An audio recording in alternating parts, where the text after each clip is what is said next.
ભોળાનાથ પતાળમાં હતા. ભોળાનાથની મૂર્તિ મેં તમને પહેલા વિડીયોમાં બતાવી. જય દ્વારકાધીશ, જય માતાજી મિત્રો. ફરી એક મારા નવા વિડીયોમાં અને ગામડાની શુભ સવાર સાથે આપ સૌ ડાયરાને દાદા કરી અને રામ રામ. આપના નવા બ્લોગમાં તમારું બધાનું હાર્દિક હાર્દિક હાર્દિક સ્વાગત છે. અને આજે મહાશિવરાત્રિનો પર્વ છે. બધાને મહાશિવરાત્રિની હાર્દિક શુભકામનાઓ અને ભગવાન ભોળાનાથ બધાની મનોકામના પૂર્ણ કરે એવી પ્રાર્થના સાથે આજના દિવસને અમે આગળ વધારીએ. અને આપ સૌ આજે શિવરાજના જુનાગઢ જબરજસ્ત મેળો ભરાણો મેળામાં અમુક વ્યક્તિઓ ગયા છે, વિજય આવ્યા છે, અમુક ત્યાં છે. અને આ રાત્રે ખૂબ મોટી એવી રવેટી નીકળે. ઘણા લોકો એવું કહે છે કે શિવરાત્રિ એટલે કે ભગવાન ભોળાનાથના લગ્ન, પણ નહીં, ખરેખર એવું નથી. ઇતિહાસ કંઈક જુદો છે, લોકવાયકા પ્રમાણેનો ઇતિહાસ કંઈક જુદો છે. હું તમને થોડો ઘણો ઇતિહાસ જો ખબર હોય તો આપણે મારા બાને પૂછી જોઈ કે હું ઇતિહાસ છે એનો એની પાછળ. તો આપણે બધાએ વ્લોગના એન્ડ સુધી બન્યા રહેજો. તો ચાલો આપણે થોડું ઘણું જાણીએ. અને શક્ય છે તો આપણે ભોળાનાથના મંદિરે પણ જવાનું છે. ટાઈમનો બહુ અભાવ થઈ ગયો છે, ખૂબ મોડું થઈ ગયું. શું શિવરાત્રિનું મહત્વ શું છે? શિવરાત્રિનું મહત્વ છે બધાને પહેલાં જય મારા ભોળાનાથ, જય માતાજી. અને એમ છે કે ભોળાનાથ પતાળમાં હતા. પતાળમાંથી ભોળાનાથ આજ બારા નીકળ્યા. આજથી શંકર ભગવાનને ગળતી સડશે. અને બીજું તો આપણે કાંઈ જાણતા નથી, એના લગ્નનું ને એવું કાંઈ નથી, પણ એને આજથી ગળતી સડશે ને પતાળમાંથી આજ બારા આવ્યા, એટલે આ શિવરાત્રિ ઉજવે છે. જય ભોળાનાથ. તો ભગવાન ભોળાનાથ પતાળમાંથી નિહરાય એના માટે શિવરાત્રિ ઉજવાય. ઘડાઈને લોકો એકાઈની કંઈ ખબર ન હોય અને એમ કે આજે શિવરાત્રિમાં ભોળાનાથના લગ્ન થયા હતા. ખરેખર એવું કાંઈ છે જ નહીં. તો પૂરો ઇતિહાસ જાણીએ. ત્યારબાદ ઘણા લોકો ઇન્સ્ટાગ્રામમાં પણ સ્ટેટસ ચડાવવા મળ્યા છે, આજ મારો વીરો રે પરણે રે હેમર હાથી રે. જો કે ખરેખર આપણી સંસ્કૃતિનું ગીત છે, કવિ શ્રી ભદુદાન ગઢવીએ લખેલું છે. પણ ખરેખર એ ગીતની અંદર ભગવાન ભોળાનાથનો ફોટો મૂકી અને યાર એ આપણો સૃષ્ટિનો બાપ છે, એ કોઈનો વીરો ન હોય યાર, એ સૃષ્ટિનો બાપ છે. અને બધાએ લગ્નના ગીત મૂક્યા તો ખરેખર થોડુંક દુઃખ જ થાય એમ કે આવું કાંઈ છે ને ઇતિહાસમાં શું કામ દર્શાવે છે પબ્લિક. કાંઈ વાંધો નહીં, આવડી મોટી દુનિયા છે, કેટલાકને સમજાવશું. તો ચાલો આપણે પણ સમય રહેતો ભોળાનાથના મંદિરે જઈ દર્શન કરી અને ત્યારબાદ આપણું રાબેતા મુજબનું કામ સંભાળીએ. એક બીજી વાત હું તમને કહી દઉં કે આજથી દિવસ અને રાત કાંઈક હરખું થાય એવું છે ને. હા, એ કહી દઉં, કહેતા ભૂલાય. દિવસ અને રાત આજથી હરખું થાય, નકર દી ટૂંકો ને કાં રાત લાંબી ને રાત ટૂંકી ને દી ટૂંકો, પણ આજથી બે હરખું થાય. અને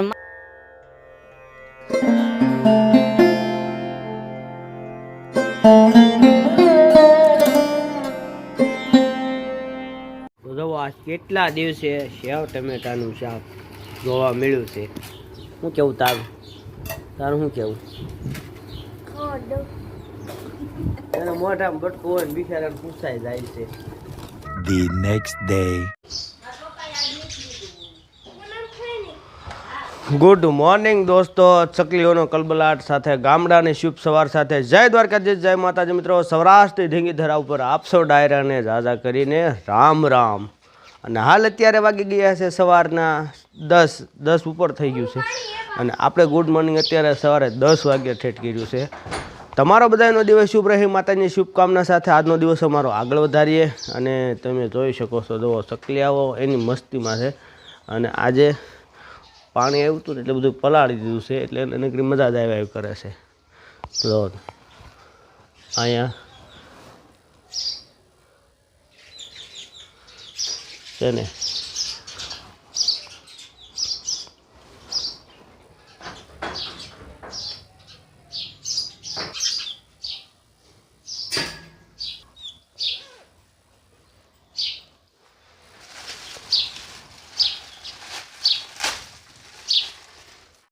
તો ચાલો મિત્રો, હવે આપણે કારખાને જવાનો સમય થઈ ગયો છે. વધારે મોડું નથી કરવું.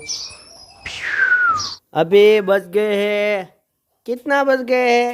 11:30 हुआ है और हमारे साथ जुड़ चुके हैं प्रथम भाई उर्फे उपी. तो मित्रों આપણે યાર અત્યારે પ્રથમ ભાઈ જોડાઈ ગયા છે. જો તમે યાર नाया नहीं है, उनाड़ा आ गया तो भी नाता नहीं है.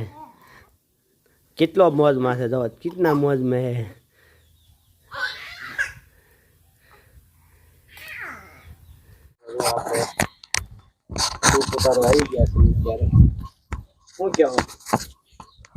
લાઈક કરી દેજો, ફોલો કરજો, કમેન્ટ કરજો, સબસ્ક્રાઇબ કરી નાખજો, શેર કરવાનું તો ભૂલશો જ નહીં. તમને મજા જ આવશે. શેર કરવાનું ન ભૂલતા મિત્રો.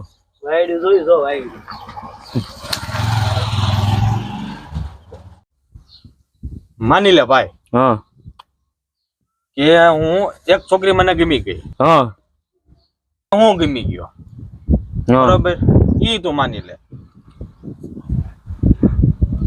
બોલ કોઈ ના હું માનું જ નહીં, બને જ નહીં.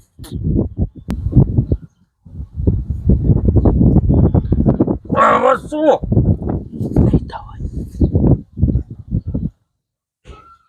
મિત્રો આપણે અત્યારે આવી ગયા છીએ મોક્ષધામની અંદર. થોડી ઘણી અમારા કાનાભાઈ પણ હાર્યા છે.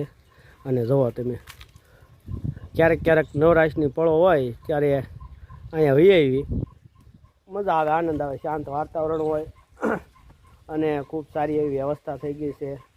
પણ અત્યારે ઉનાળા પાનખંડના લીધે આ બધો કચરો વેરાણો છે.